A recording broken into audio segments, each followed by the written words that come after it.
Anything special you're supposed to do when you're speaking at a fire, in a fire? Don't light a match. When the firing goes. Where's the exit door? You say, hold on, here.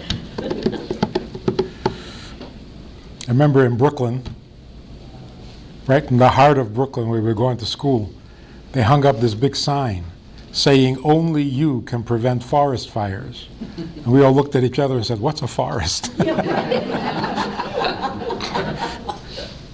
It's really beautiful here, unbelievable. I know it gets hot, but. No, it's driving. And in Minnesota it gets cold, so. So what are we talking about tonight? Soul. Afterlife. Comes a certain point, a certain age, when you start thinking about the hereafter. You know, you open the fridge and you wonder what you're hereafter. That age, that's what I'm talking about. There's that old question about, is there life after death?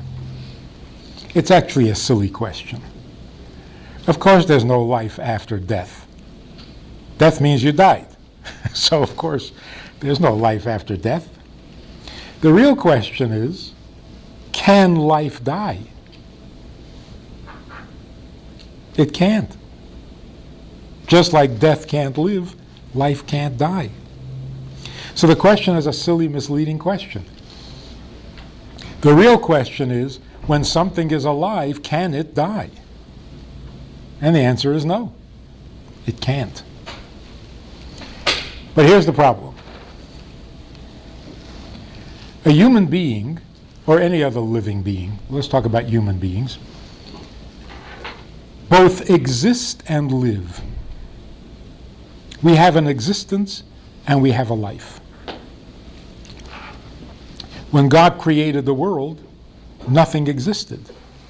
So he had to invent or create existence, giving non-existent things their existence, and then he gave every existing being a life. Fire and water, they both exist. And they exist the same way, simply by taking up space. But their lives are different. The life of fire is to give off warmth and light. The life of water is to keep things cool and make things grow. So your existence is simply your presence taking up space. Life means the effect, the influence, and the contribution that you are making while you're taking up space. And this is why people get depressed if they can't find a purpose to their life.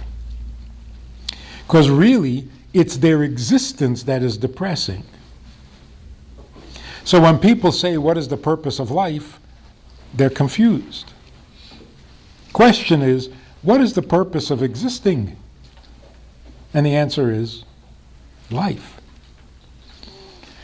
The effect you have, the influence you have, the contribution you make, that's life.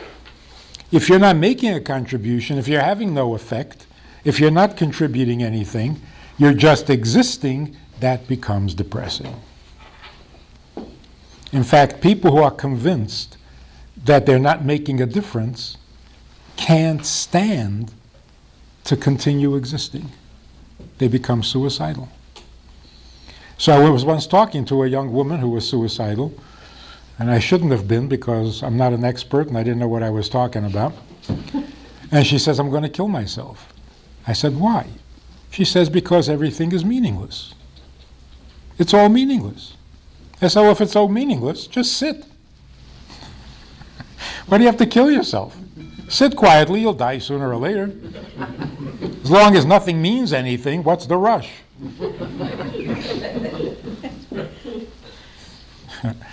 It's a good thing I didn't have a license, because I would have taken it away. But why is it that if you think you don't have a life, you can't just continue to exist without one? You can't. It becomes very depressing. So life is what carries us. Our existence is what burdens us. So let's talk a little bit about the soul that is alive and the body that just exists and borrows life from the soul. So the soul is truly a living being, and it can't die because life can't die. The body, on the other hand, has an existence.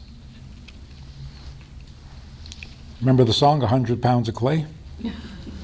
That's what a body is. It gets a little life from the soul, but when they go their separate ways, the body only has an existence, the soul continues to live, because it can't die. So just the other day we were saying Yizkor,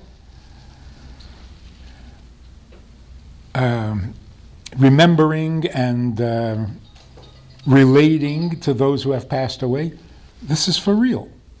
They are very much alive. In fact, they're more alive than we are because we have to exist also.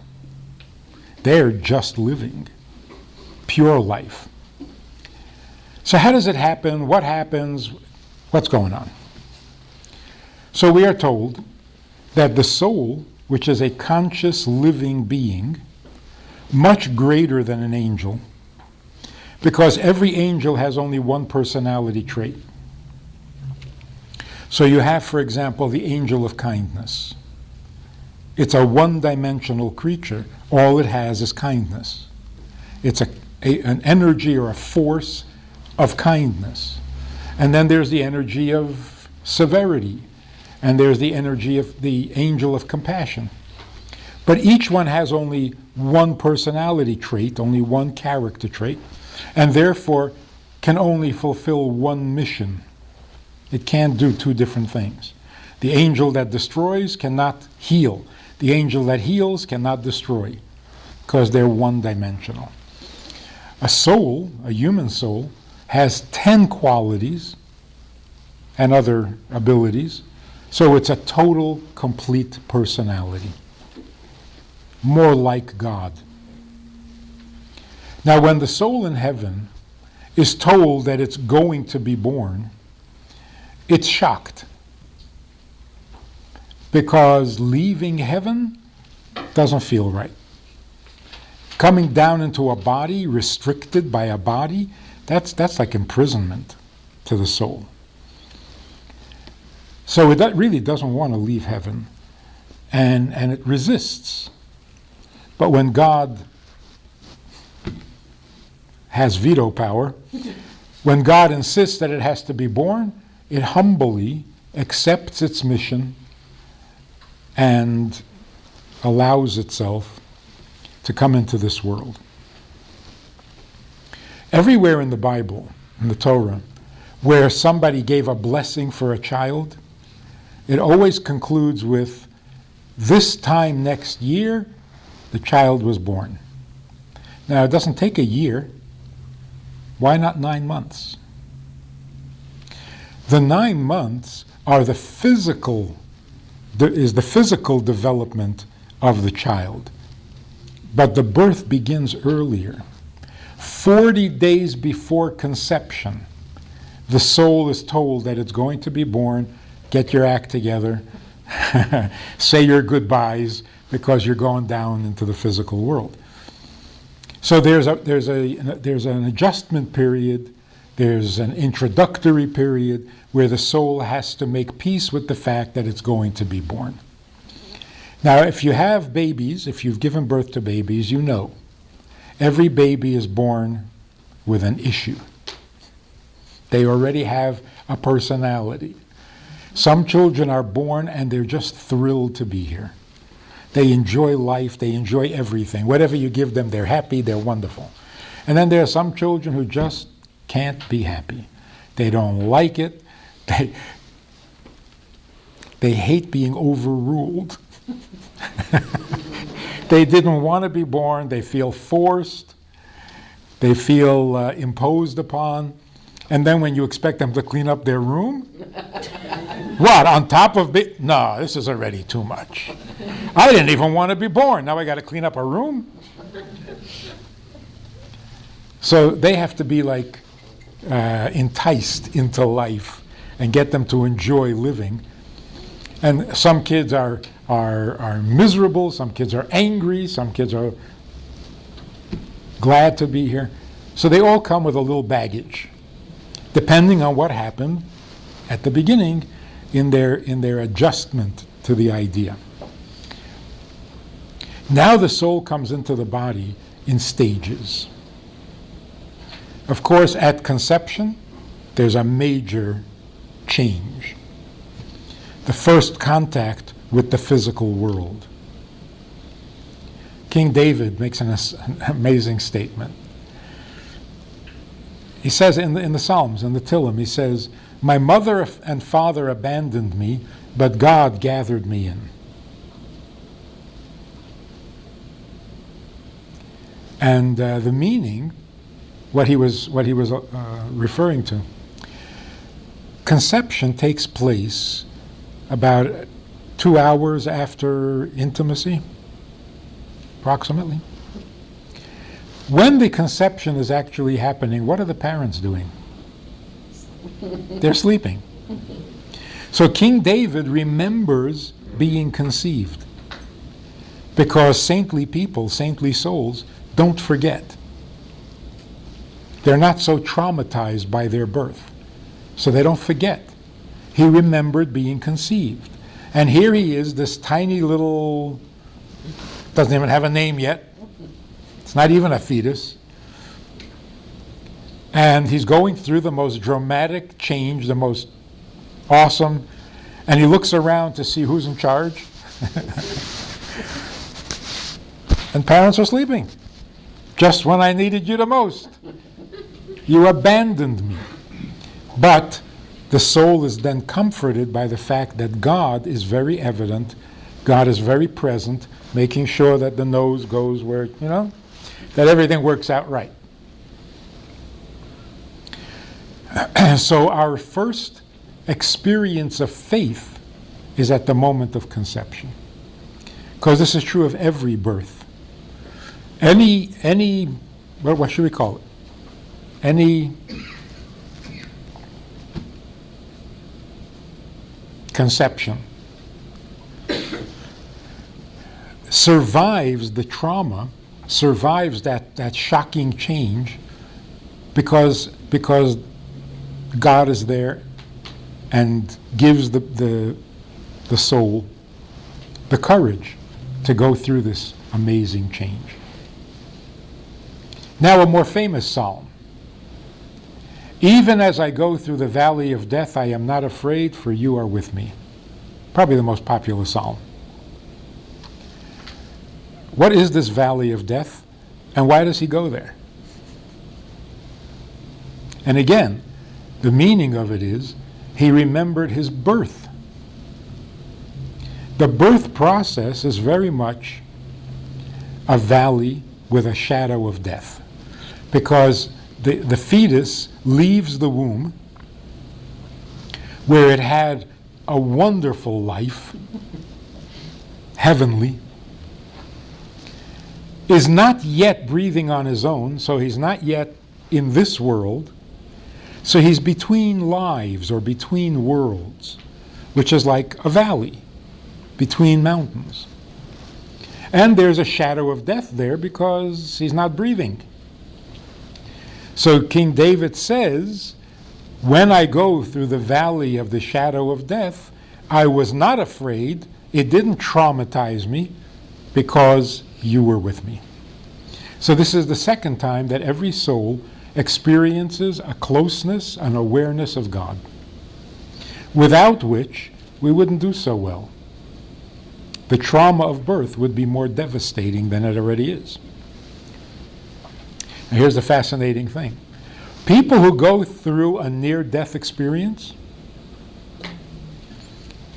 you've heard the description of it. They see themselves going through a dark tunnel. There's a light at the end of the tunnel, and there's an angel, all in white, urging them to come into the light. It's not an angel, it's a doctor. And it's not white, it's pale blue. And he's urging you to come into the light because he doesn't want to get sued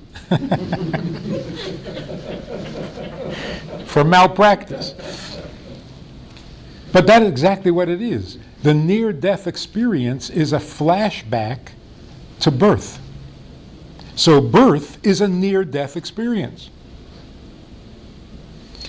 And what happens when an adult goes through a near-death experience?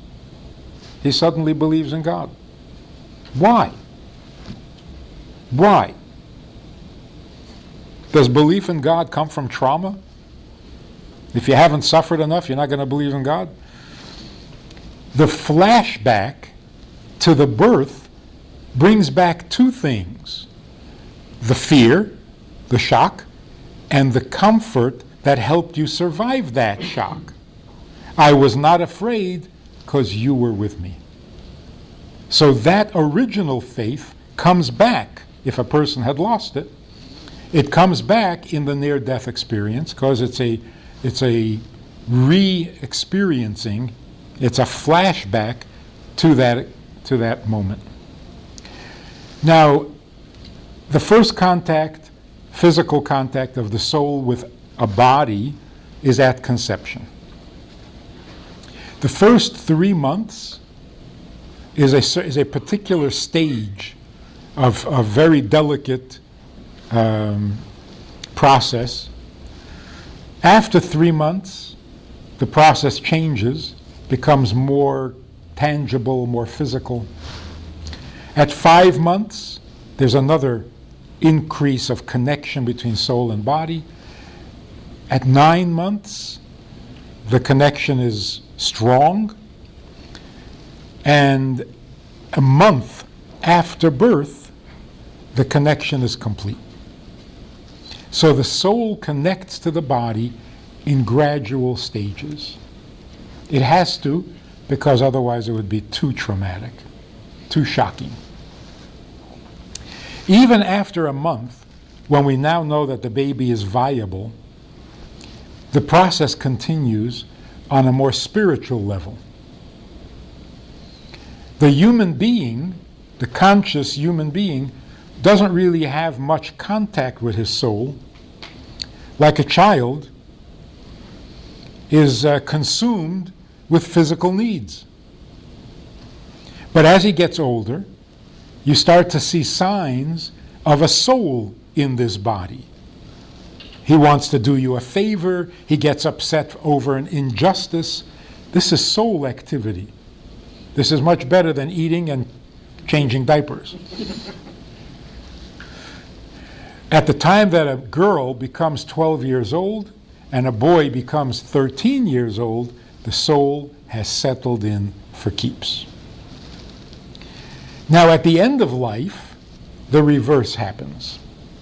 Person doesn't die suddenly. First, he is notified on some subconscious level that he's going to die. You can see in many, many people, it's literally obvious.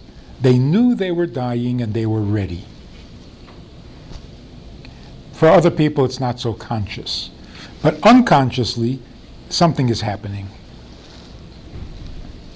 We had an older man in Minnesota who dedicated an ark for our new Chabad house.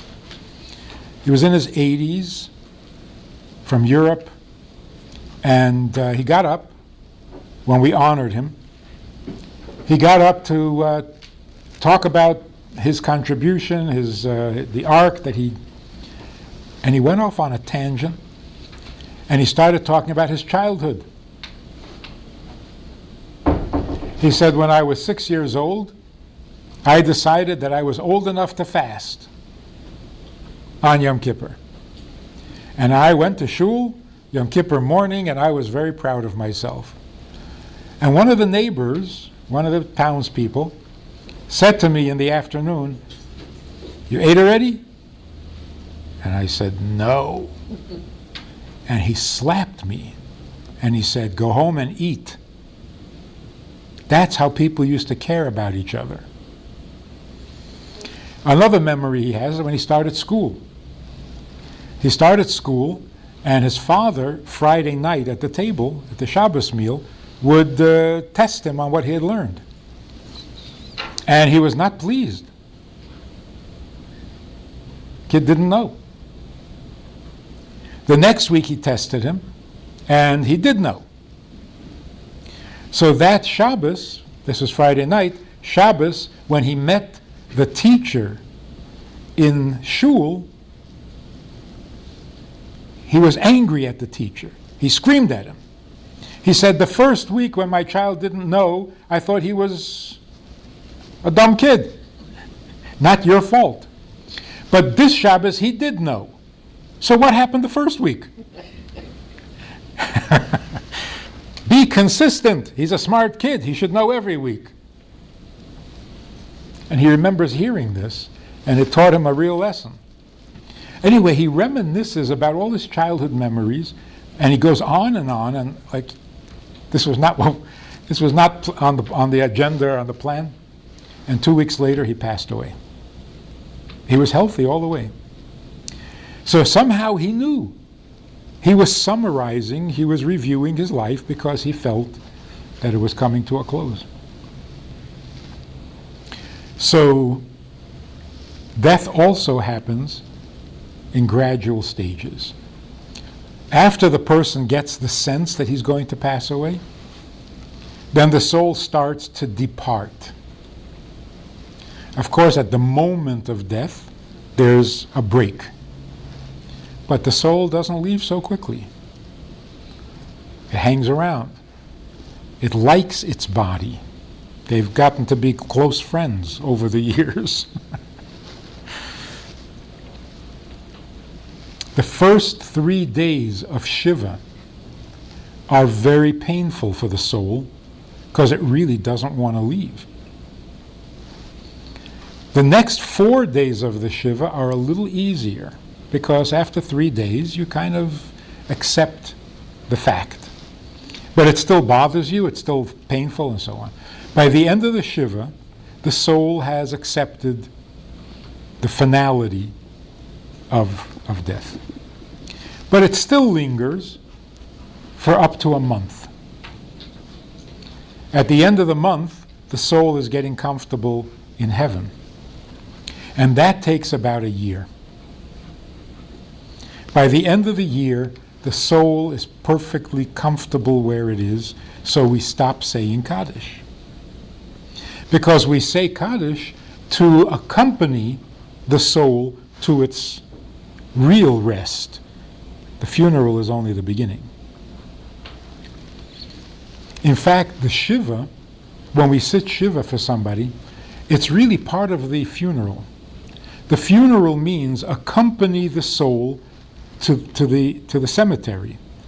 But we don't stop there. As the soul separates from the body, we experience it with the soul. Knowing the pain of the soul, we commiserate.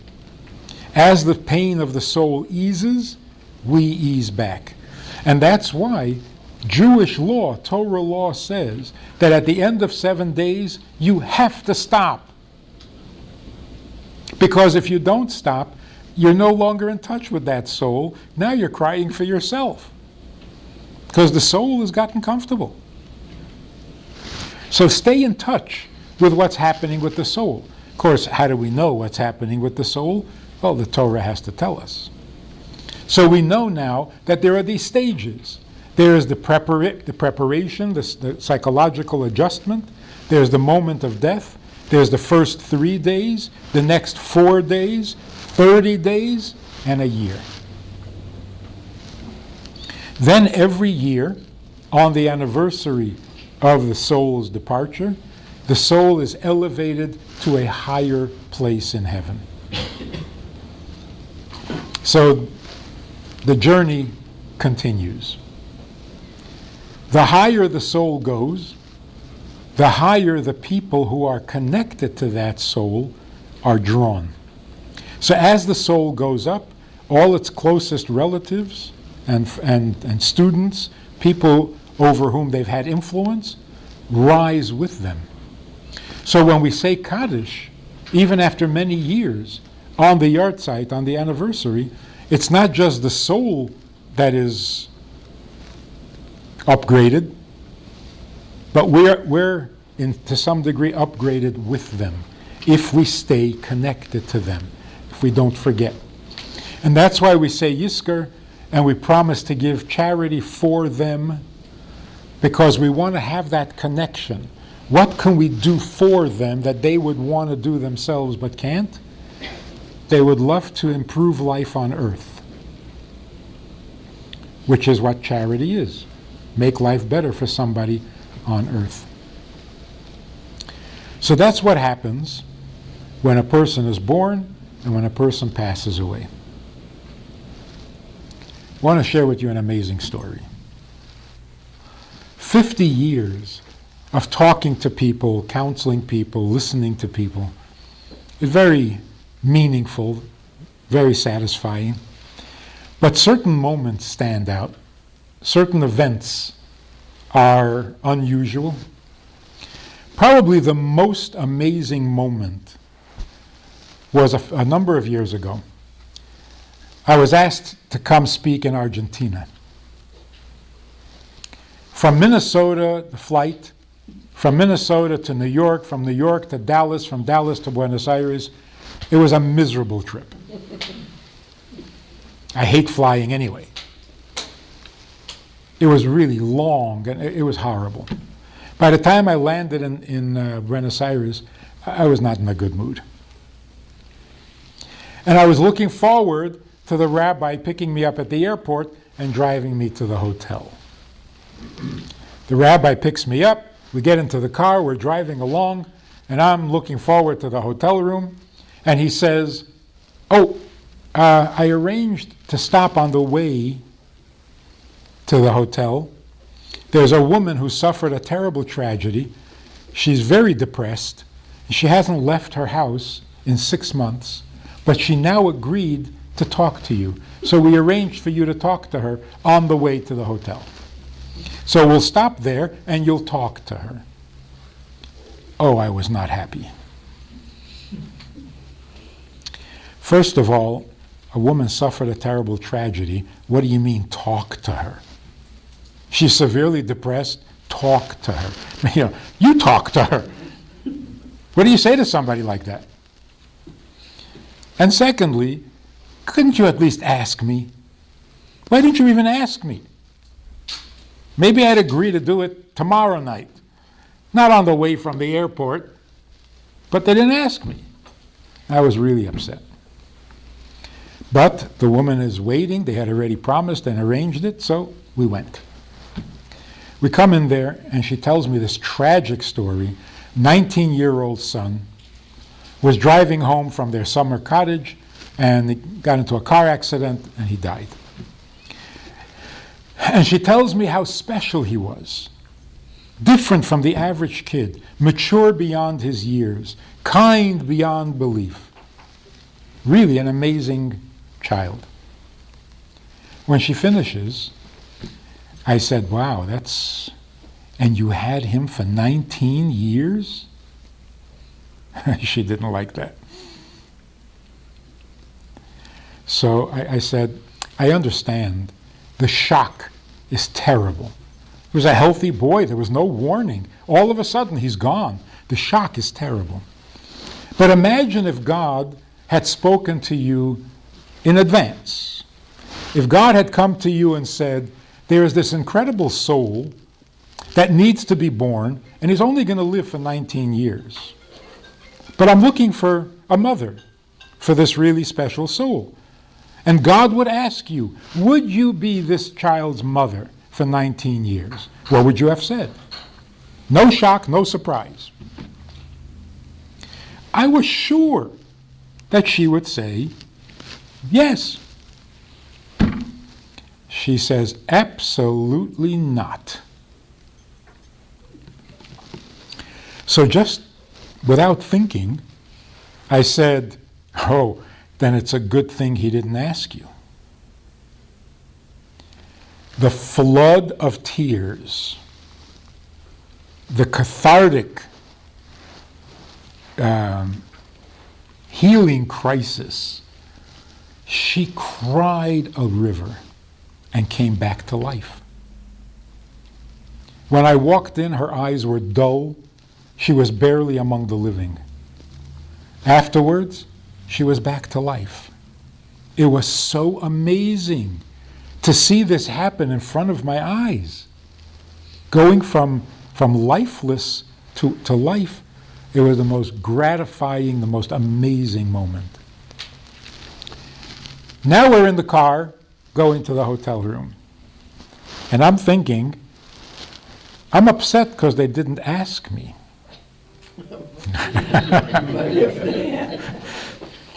Why didn't you ask me? And if he had asked me, what would my answer have been? Absolutely not. And it would have been the wrong answer. So I realized that God is actually very kind to us, that he doesn't ask, because we would just embarrass ourselves with the wrong answer. When I said this to her, spontaneously, instinctively, said it's a good thing he didn't ask, she finally realized, am I saying that I object to the 19 years I had with my son? That's ridiculous. How can I do that? If I don't appreciate the 19 years that I had with him, what am I complaining about? I'm only upset because I did have him and it was wonderful, and I would have liked it to continue. But if that wasn't wonderful, then what am I kvetching about? To the degree that you appreciate life, to that degree you object to death. So if she had said no, and if God had listened, and she would have missed out having this boy for 19 years, what, that would not have been a tragedy? And so she came back to life. God doesn't ask. He puts stuff on our plate, and he knows that we're going to handle it. We don't know that. So if he asked us, can you imagine if every challenge, every difficulty, God asked us beforehand? We would have said no to all of them. What kind of people would we be? Wimps, meaningless creatures. Because nothing serious would ever happen, because if you ask me in advance, I say no. Oh, I don't need that. No, I don't want that. So God does us a really big favor by not asking us. It's a little painful, the surprises, the shock, but God knows that we can handle it. He has more confidence in us than we have in ourselves. So this should be a blessing we should make in the morning, thanking God for the surprises. Thank God for not asking so that we don't embarrass ourselves with the wrong answer. Right? There was an interesting event, more than interesting, powerful. I was in New York, in the Rebbe's offices in Brooklyn, and people were rearranging an office, and they were lugging furniture, changing the office for some reason. So I pitch in, and I'm wheeling this file cabinet on a two-wheeler, and the drawer slides open, and a manila folder falls out. We pick it up, and there's a single letter in this folder from a Jew in Manhattan who had written to the Rebbe asking for advice. Now the Rebbe answered hundreds of letters a day, and he did it by putting his answer on the original letter in the margins and in very brief points, A, B, C, and then the secretary would type it up and make it flow like a letter. But the points were made very briefly. So the Rebbe's answer to this letter was on the letter itself. So we sat down to read it. The man writes to the Rebbe saying, I decided to hire a scribe, commission a scribe, to write a new Torah. Before you finish the last line, the last letters, You make a big party, you invite the community, it's a big celebration. And then you have a chuppah, like at a wedding, and you carry the Torah to the ark, and you bring all the other Torahs out to greet the new Torah. It's a magnificent event. So this event was taking place in this man's house, in his apartment in Manhattan. One of the guests who were invited to the party was a young woman who at the party suffered an aneurysm, and before the ambulance could get there, she passed away right there at the party. Now he's writing to the Rebbe and he's saying, my faith is okay. I'm all right.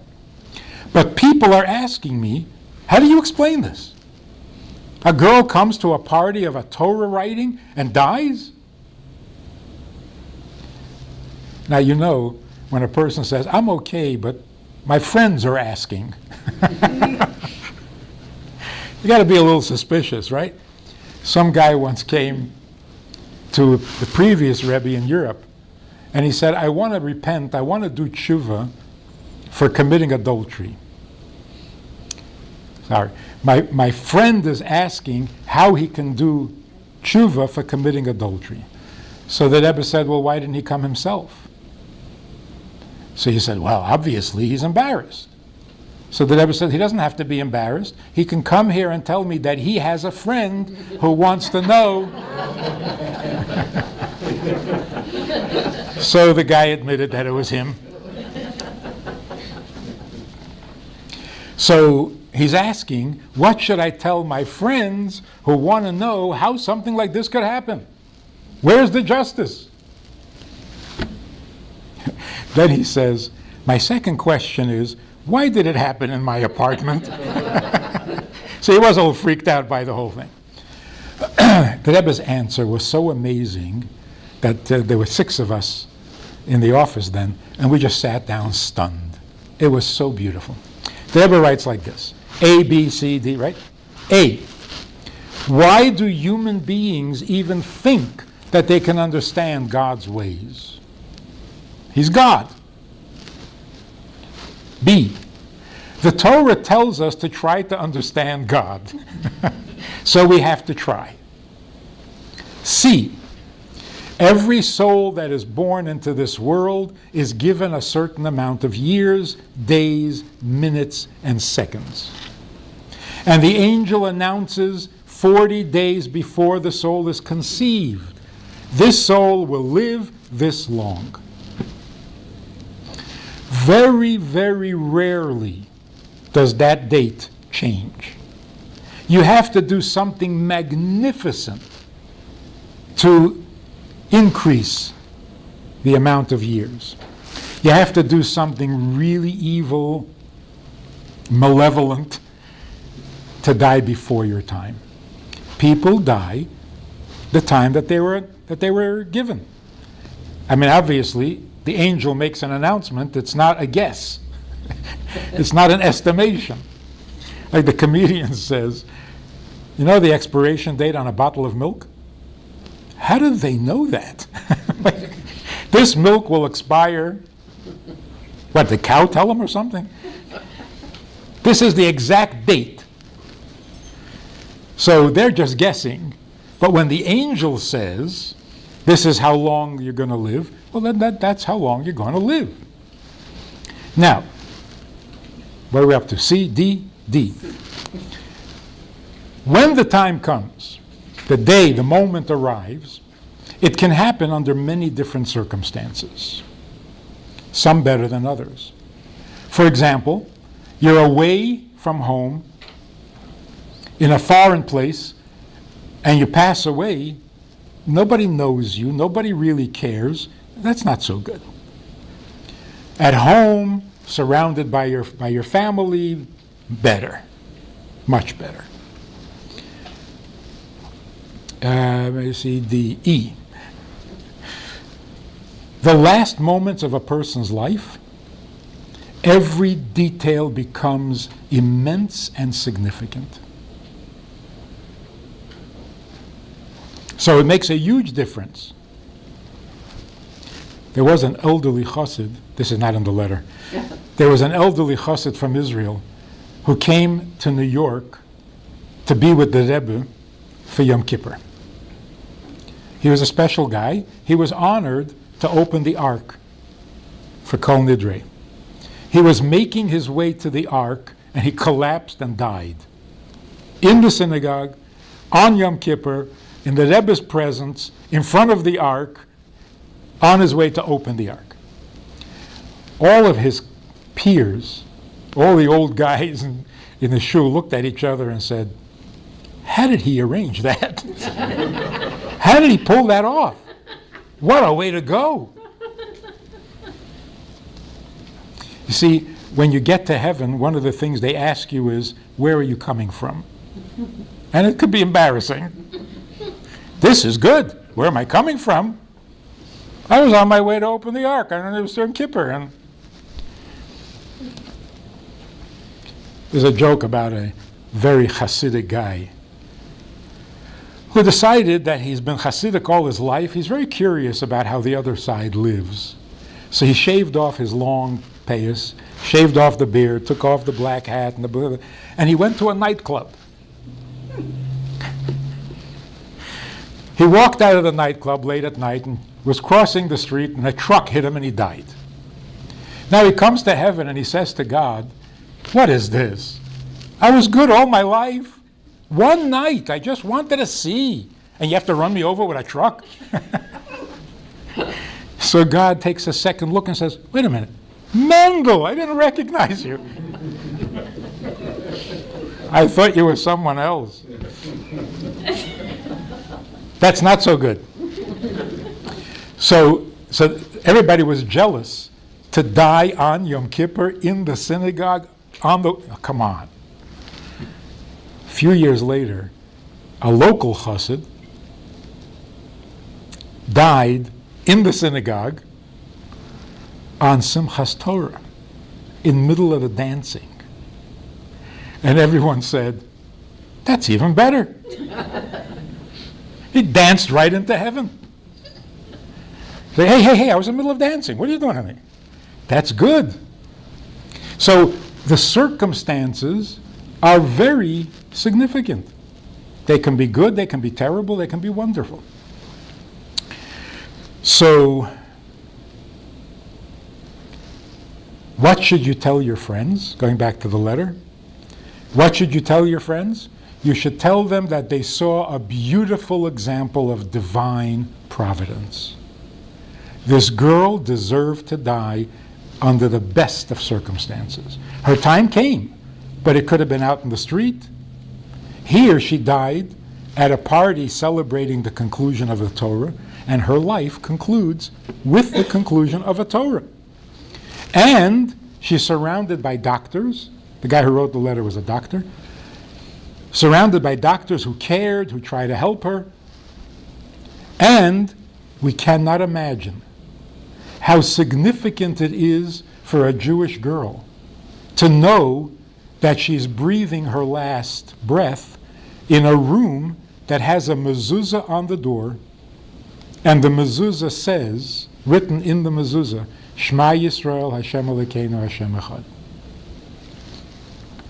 Because that's what you're supposed to say when you're passing away, and she couldn't say anything because she was suffering from an aneurysm. Knowing that the mezuzah says it, the Rebbe says, you can't imagine how meaningful that was to her. Now the clincher. According to the teachings of the Baal Shem Tov, the Rebbe writes, why do you think you got it into your head to write a Torah in the first place? For her. Now we're sitting there stunned. I mean, the clarity of vision. What did we think? A girl comes to a party celebrating the conclusion of a Torah and she dies. Why? Why? This is what you get from coming to a party of a Torah? You think she died because she was there? You got to see clearly. So we're sitting there marveling at the Rebbe's clarity of vision. The phone rings. There's a rabbi on the other line. on the other side, in the Midwest somewhere. He is in the middle of a bar mitzvah of his oldest son.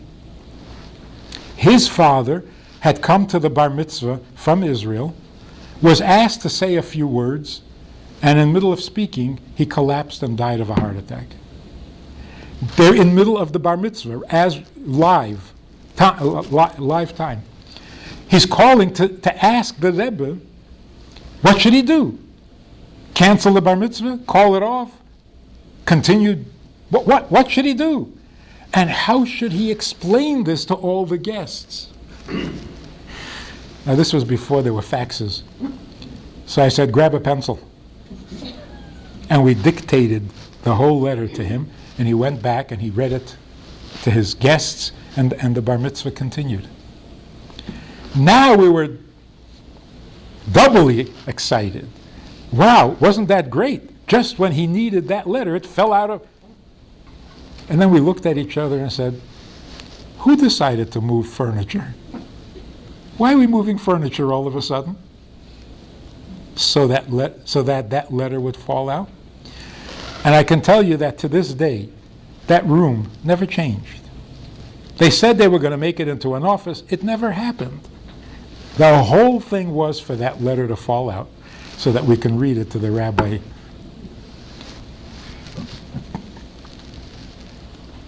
So what we have from this is three things. Number one, nobody dies by accident. The angel announces, and that's the way it happens. There's never a mistake. There's never an accident. It's never anybody's fault.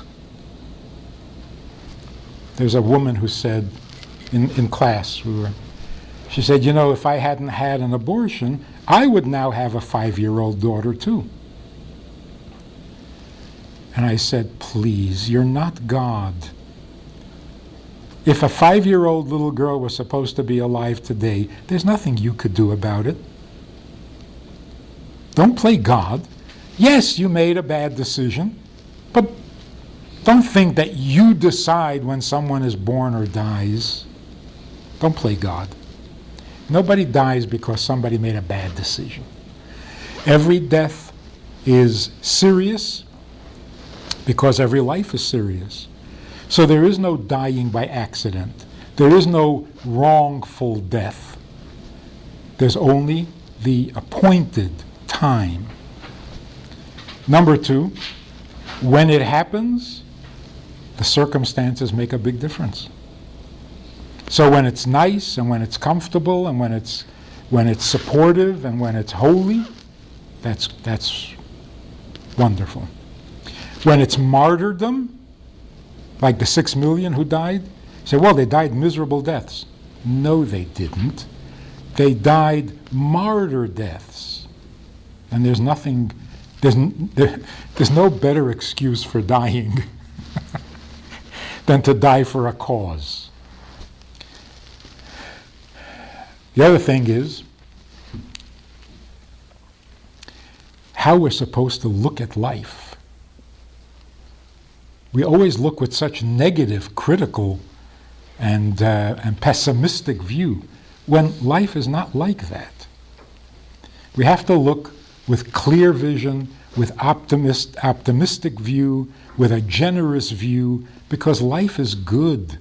It doesn't go sour at the last moment. So that's the story of the soul. When the soul comes to heaven, it is asked a few preliminary questions. Number one, did you have a family? Number two, were you honest in business?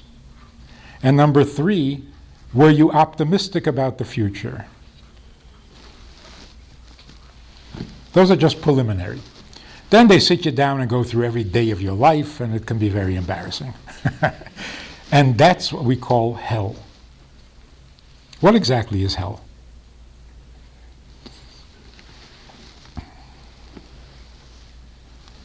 Some minister asked me once, do you believe in hell? I said, are you kidding? We invented it. You stole it from us. But our picture of hell is very different from yours. First of all, hell is only for a short period of time, maximum 12 months. What is hell? Hell is simply when a soul comes back to the world of souls and it doesn't feel comfortable. It doesn't remember how to be a soul. It got used to being a body. That discomfort, that embarrassment is hell. So burning means, how does a soul burn? On a bonfire? A soul burns with shame. It's embarrassed. It smells like a body, and it's a little uncomfortable. But how long can that last? A week, a month, 2 months, maximum 12 months. By the end of 12 months, the memories of the body, of the physical, have faded, and now he's a soul among souls. Now he's in heaven. When a soul comes back and is immediately comfortable, as if it never left, that's paradise, right? So the soul goes through this readjustment from the pleasures of this world to the pleasures of that world, from physical pleasure to spiritual pleasure. Once it gets comfortable and is enjoying the pleasure of the world of souls, it's very happy. But it doesn't feel good over the fact that it can't serve God. We can do mitzvahs. We can serve God. Anytime we do anything to make this world better, that's God's plan, that's what God wants, that's what God needs. In heaven, you can't really do anything for God. God takes care of you. So your needs are taken care of, but you can't do for Him. So in Jewish thinking, heaven, paradise, is like a 5-star retirement home. They give you everything you need, they take very good care of you, you're very comfortable, you got no worries, no problems, but you're retired. And after a while, souls, particularly Jewish souls, get very restless. Okay, enough already. We want to go back to work. We want to be useful. So they're looking forward to the coming of Mashiach, when the world will be pure and they'll be able to come back and serve God again. So heaven is a wonderful place, but temporary. That's why the expression, when somebody passes away, the expression, he's in a better place, not Jewish. He's in a comfortable place, but not better.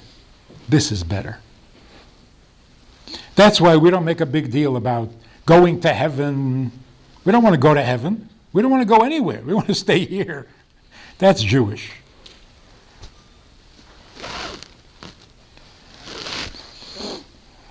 There's this guy who had gout. It's very painful. And he's in the hospital, and in the bed next to him is a stoic. They train to be able to tolerate pain. He also had gout. The doctor comes in to examine the stoic. He presses his leg, his toe, and the guy doesn't make a sound. But then he turns it a little bit and presses again, and it's just he can't. And he screams in pain. Then the doctor goes to the next bed. He examines that patient, he squeezes, he turns it, he pokes it, nothing, not a sound. When the doctor leaves, the stoic says to the other patient, "Where did you train? Where did you learn to tolerate pain like that?" The guy says, "Tolerate pain? I'm Jewish. I gave him the other foot." We're not into tolerating pain.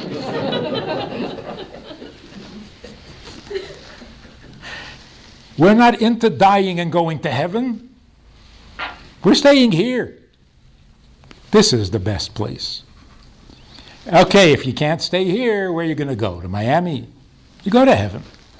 But it's not a better place. This is the best place. Now what happens when Mashiach comes? The souls will all come back into their bodies. Because the bodies should not be ignored. You cannot do a mitzvah without your body. So although the soul is the motivation for the mitzvah, but the actual performance of a mitzvah, you have to have a body. You can't eat matzah on Pesach without a body. You can't give a coin to charity without a body. You can't light candles. You can't put on tefillin. You can't. Every mitzvah, with very few exceptions, maybe 6, involves a body. So the body must not be forgotten or neglected. The ultimate reward is going to happen when the soul comes back into its body and they are rewarded together as a team. That's called the resurrection. So in the end of days, in the near future, all souls in heaven are going to come back to their bodies. And the body is going to be resurrected. The soul is alive all the time. But the body that decomposed is going to recompose, go back to being itself, and get its soul back and live forever. Because once you're resurrected, you don't die. So that is the view, the picture of the future that Judaism promises. There's another phenomenon called reincarnation. Reincarnation means the soul that goes to heaven is judged. Did you fulfill the quota of goodness that you were supposed to accomplish? If not, you'll have another life, you'll be born again, you'll go through the whole process again, you'll have another 80, 70, whatever, 90 years, finish the job. If the second time you still haven't finished your job, you're given a third chance. So we have all been here before, maybe twice. That's why we feel like we were born tired. We are tired. This is the third time around. And that's why 1 or 2 mitzvahs that we do may be all we're lacking from our past lives. So every mitzvah we do takes on a significance that we didn't have in the past. That's reincarnation. That's a different body, a newborn body. Resurrection means the body with which you did mitzvahs during your lifetime, that body deserves a reward. So it will resurrect, it will recompose, like a film played backwards. Like the bricks of the wall all fall down and then they all come back. So if he can do it once, he can do it again. So that's the reincarnation where the body finally gets its due reward for serving God and doing mitzvahs.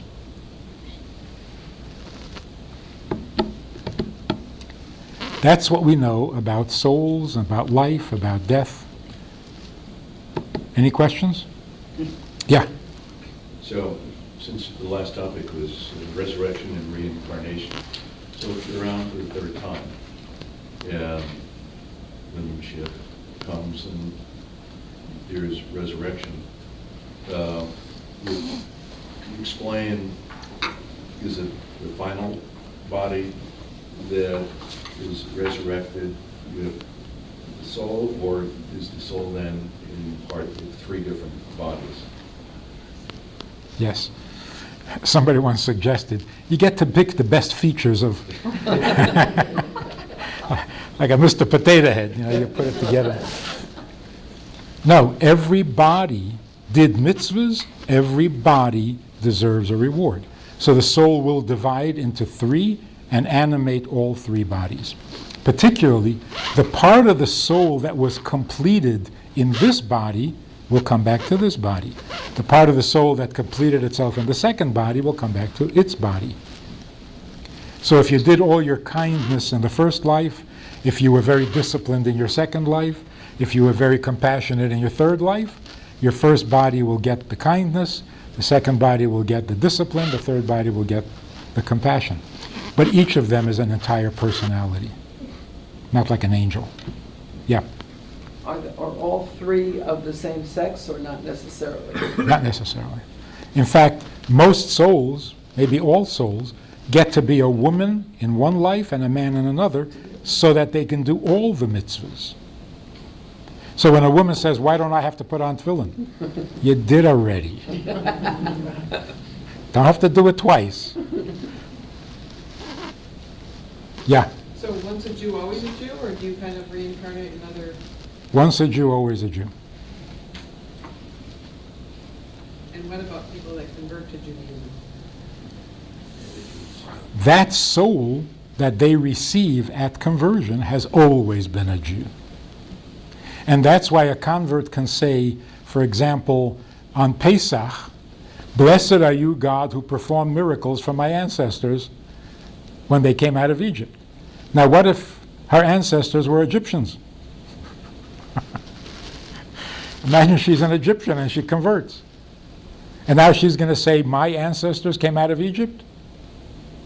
Yes, the soul that she now got was always Jewish, and it was this soul's ancestors that came out of Egypt. Also, a convert says, thank you, God, for commanding me to do this mitzvah. Well, you weren't commanded. You volunteered. That's why there's this expression describing converts, Jews by choice. You've heard this? Mm-hmm. A convert is a Jew by choice. Not really. He had a choice until he became Jewish. Once he became Jewish, no choice. Because you're a Jewish soul, and a Jewish soul is Jewish. No choice. Why should you be better off than us? We have no choice. Why should the convert have a choice? There's no Jew by choice. Actually, we had this convert, learned, studied, practiced, got ready, converted, and a few weeks after the conversion, she said to me, I don't know what happened. Till I converted, I was so excited about every mitzvah. I wanted to do it all and learn it all. Now, I don't know, I'm not interested anymore. What happened to me? I said, you became a Jew. Now you're like all of us.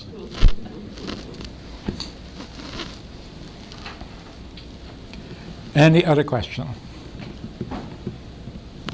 Yes. Does a convert have a soul before she or he converts that's not Jewish?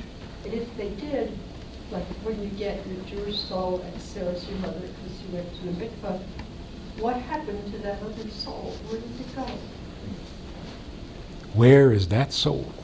I mean, if there, I don't, maybe that's off topic. Now, a Jew has two souls.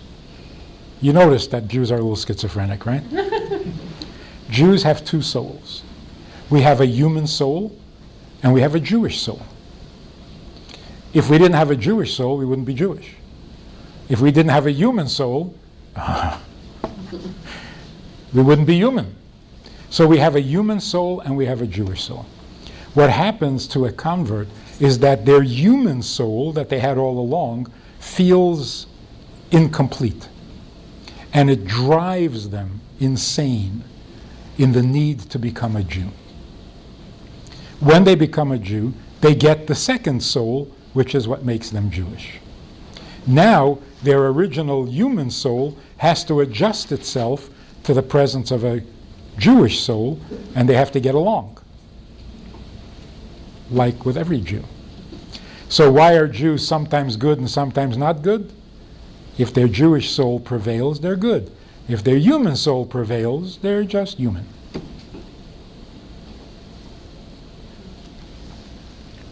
So you never lose your soul.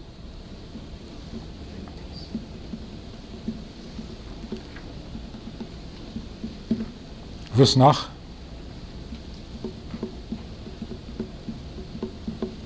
What about premonition of death coming? Premonition is that preparation period. There's a premonition that you're going to be born in the soul, and there's a premonition when life is going to When end. it's a child of yours? Oh, a premonition of somebody else dying. Yes. Oh, As that soul's developing, any that you clearly are told? if you really need to know, you are told. Premonition means something. You know how animals know when a tsunami is coming? Or an earthquake? Because it's already starting on a subtle level. You just have to be sensitive to pick it up. If you have a sensitivity, what is about to happen is already rumbling and you're picking it up. That's a premonition.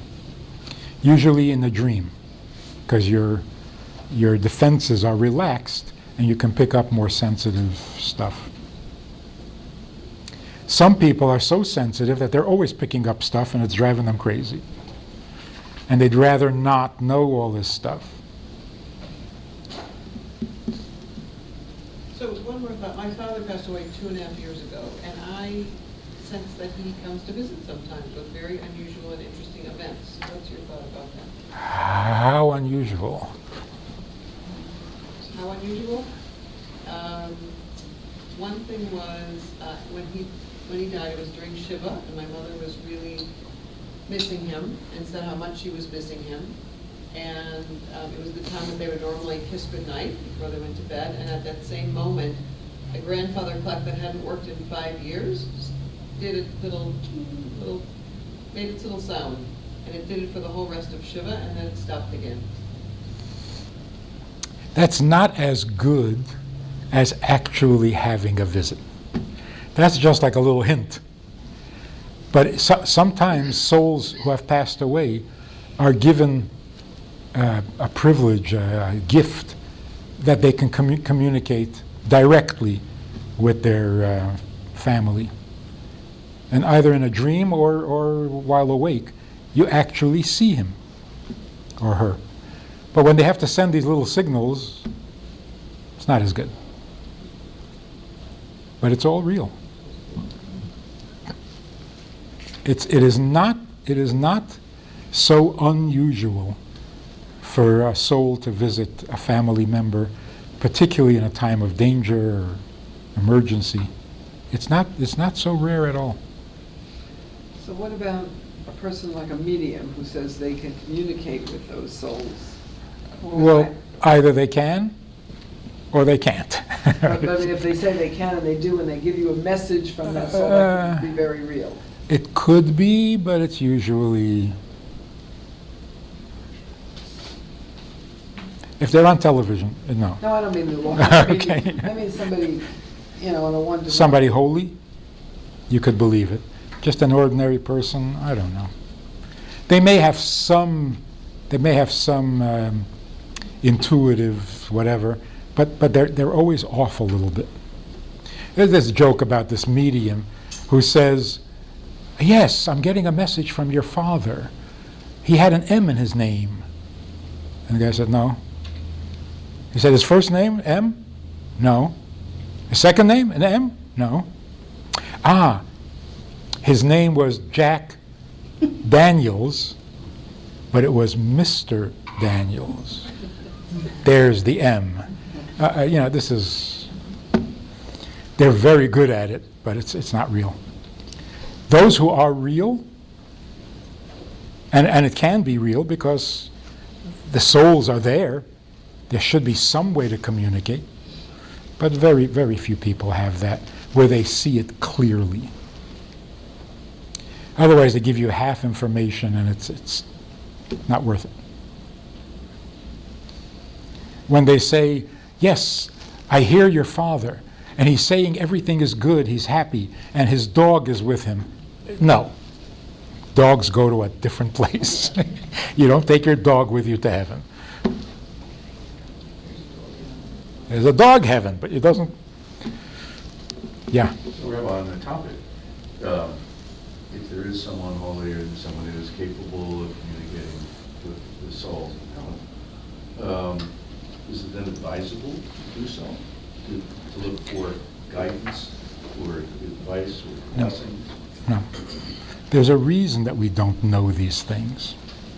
And unless you're really desperate, don't go there. Also, these holy people who know, they're not allowed to tell. And when they do, they pay a price for it. So those who do tell to help others, they're actually sacrificing. They're going to pay for this. And they do it anyway because they want to help you. So you're really tampering with some rules up there.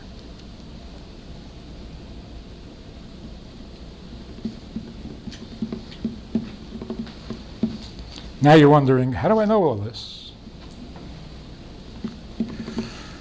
Well, first of all, I read it in Reader's Digest. See, you laugh. Why, Reader's Digest doesn't know? Probably not. Probably not. The reason we know these things is because they've happened. This is not anybody's imagination. Souls have communicated. People have been in touch with souls in heaven. Now, the cynic says, how do you know that? Nobody's ever come back to tell. Oh, yes, they have. Of course they have. People come back. A near-death experience is almost there. Then there are people who literally die and come back. Or come back in a vision, in a dream. But we hear from them. We're not making it up. It's all real.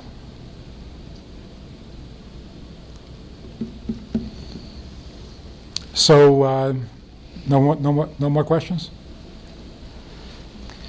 Okay, so let's talk about life instead of talking about death. We are here on an important mission. God created the world with a purpose, and that purpose must be fulfilled. But He can't do it without us. So we are His partners in creation. And He tells us how to achieve this ultimate goal, this vast eternal plan that He had, for which He created the world. He gives us a Torah, 613 tools by which we can make this world godly, holier than heaven. Every time we do a mitzvah, it has a cosmic effect. Every blessing we make, every prayer, every good intention even, has cosmic effect.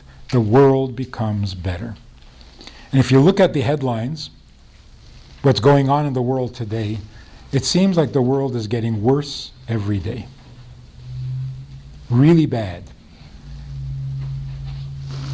Who remembers anything similar to ISIS? Destroying everything in sight, cutting people's heads off. This hadn't happened in a long time. Now it's happening. So is the world getting better or is it getting worse?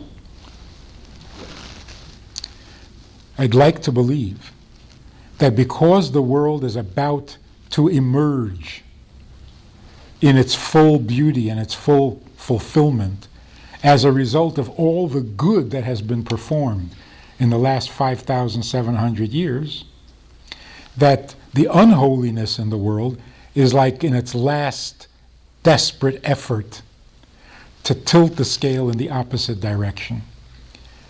And it looks like desperation. They need to do something horrendously shocking, otherwise they get no attention. So they come up with more and more shocking things, but it's an act of desperation. So subconsciously they know it's over.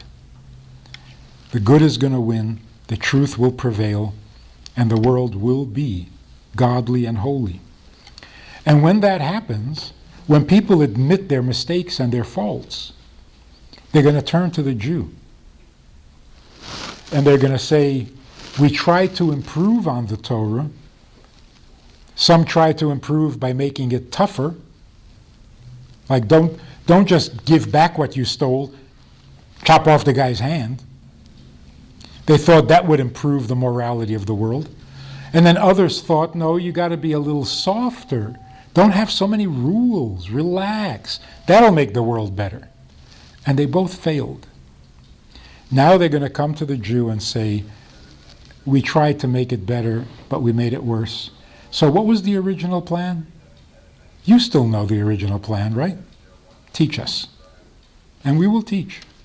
And then the world will be beautiful. The world will be healthy. The world will be sane. Because when Jews are the teachers, the whole world is perfect. So we got to get ready, because people are going to knock on your door and say, you're Jewish, you know, right? What does God want me to do? And if you say, I don't know, they won't believe you. Of course you know, you're Jewish. You're the chosen people.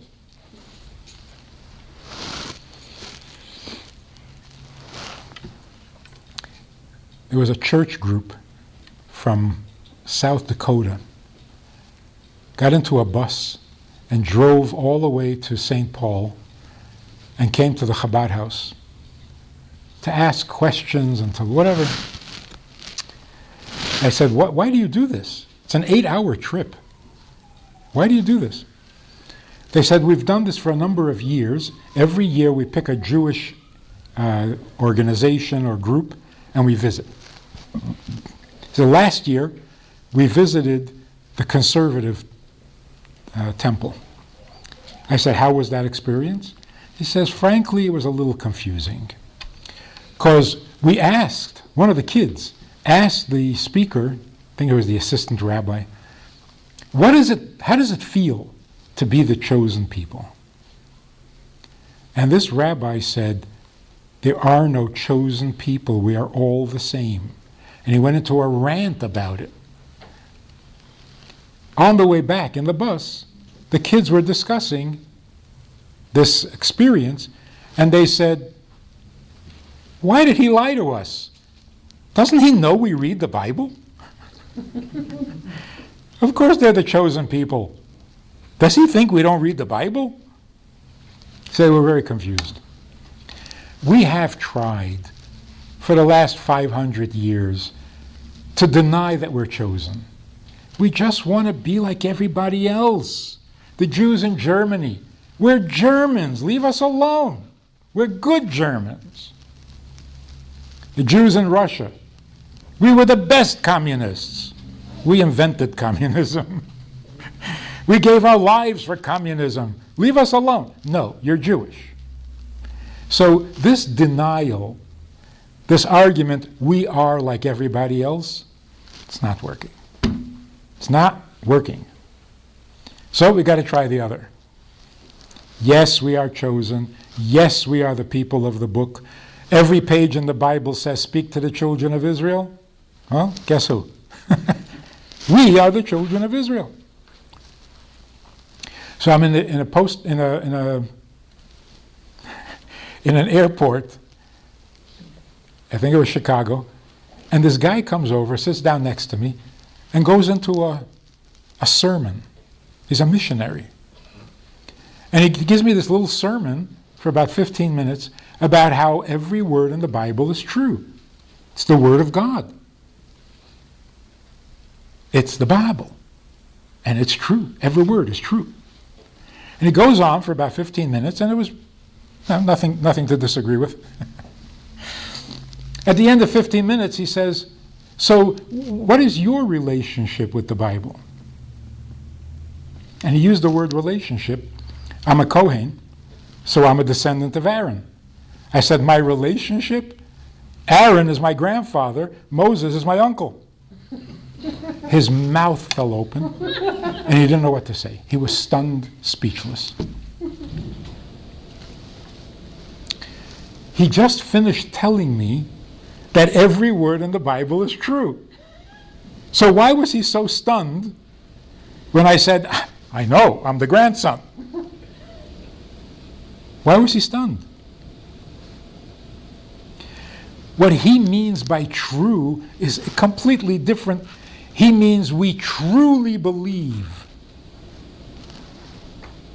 That's true. Not for us. To other people, the Torah is the Bible, which means the ultimate book. the greatest of all books. What is it to us? To us, it's a family album.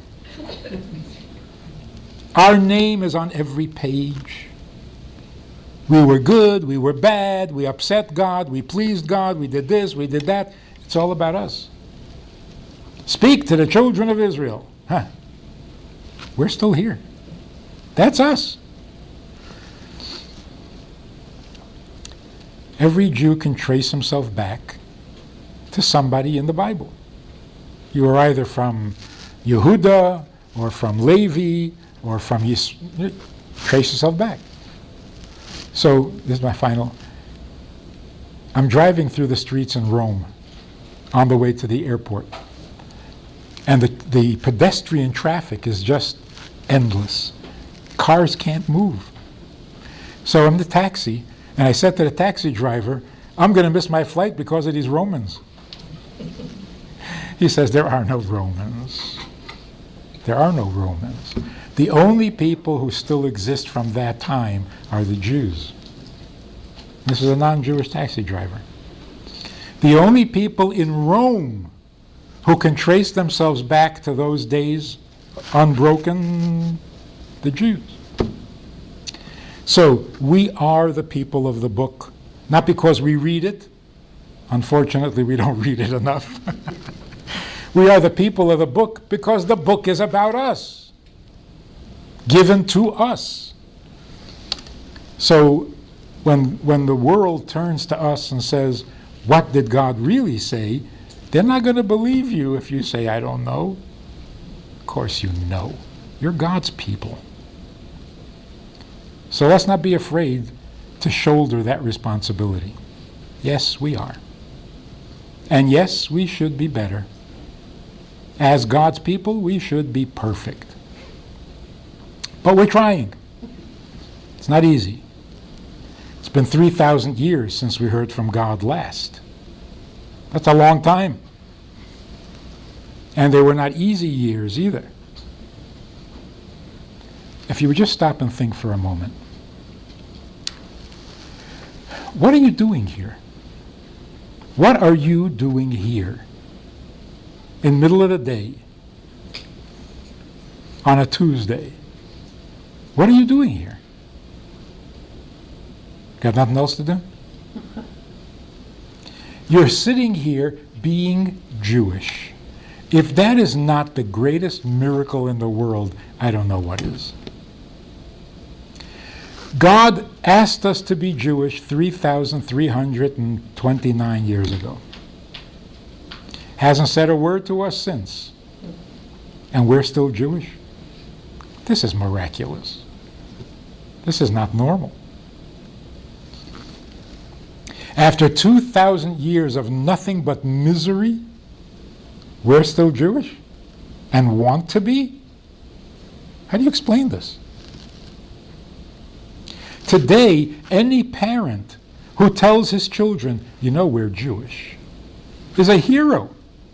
Why did you say that? What difference does it make? Let it go. Ooh.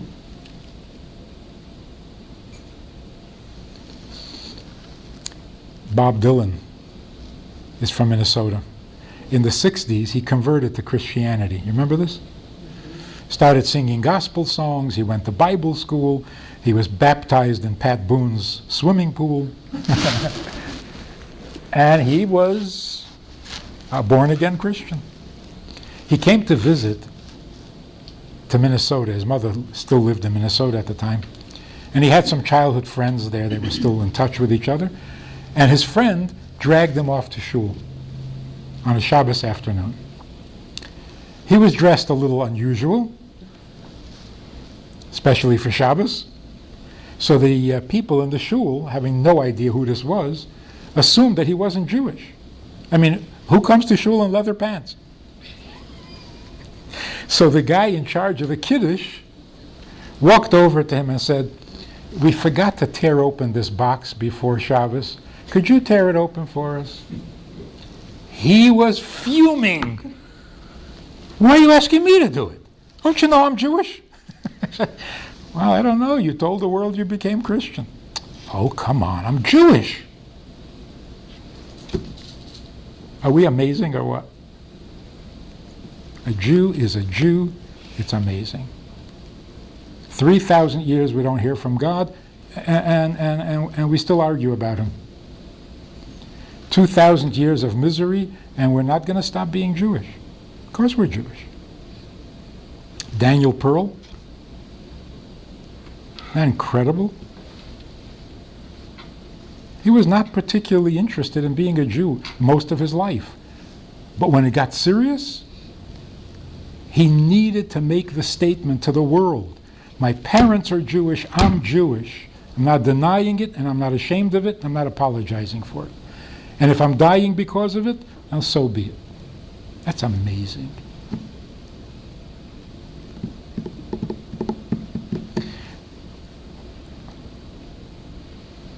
So enjoy it.